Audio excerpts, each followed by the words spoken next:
বিশ্বাস করেন, ওয়াল্লাহি আল্লাহর কসম করে বলছি, বিশ্বাস করেন, আপনার ইন্তেকালের পরে 40 দিন সময় লাগবে না এদের আপনাকে ভুলে যেতে।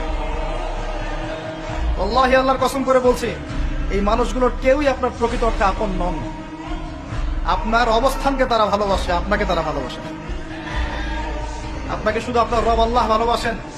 আপনি তার উপর তাওয়াক্কুল করে হারাম ছেড়ে দেন, আপনাকে আল্লাহ বেহিসাব রিজিক দেবে ইনশাআল্লাহ তাআলা।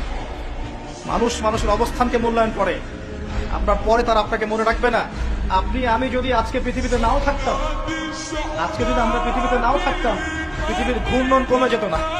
পৃথিবী ঘুরতই, রাত হতো, দিন আসতোই, আমাদের স্ত্রী সন্তানরা বেঁচে থাকতো, মা বোনরা বেঁচে থাকতো, সবাই যার যার জায়গায় ঠিকই থাকতো, আমরাই থাকতাম। এটাই বাস্তবতা, এটাই দুনিয়া নির্মম বাস্তবতা। তাহলে এই দুনিয়ার সংক্ষিপ্ত জীবনে কাদের কথা চিন্তা করে আপনি আল্লাহর অবাধ্যতা করছেন? কাদের কথা চিন্তা করেন? স্ত্রী সন্তান পরিবার পরিজন ছেড়ে দেন, আল্লাহর ওয়াস্তে হারাম ছেড়ে দেন, হালালে চলে আসে। আমরা ইসলাম নিয়ে অনেক বড় বড় কথা বলি, কিন্তু সবচেয়ে বড় কথাটা হচ্ছে এই আয়াতটা, যেটা আমি তেলাওয়াত করতে যাচ্ছি। ইয়া আইয়ুহাল্লাযীনা আমানু, হে মুমিনগণ, আলাইকুম আনফুসাকুম, তোমরা নিজেরা আগে নিজেদের নফসটাকে ঠিক করো। নিজেরা ভালো হও, পরের দিকে আঙ্গুল পরে উঠাও। নিজেরা ঠিক হও, নিজে আগে জ্ঞান অর্জন করি, নিজে আগে আমল করি, নিজে আগে হালাল খাই, নিজে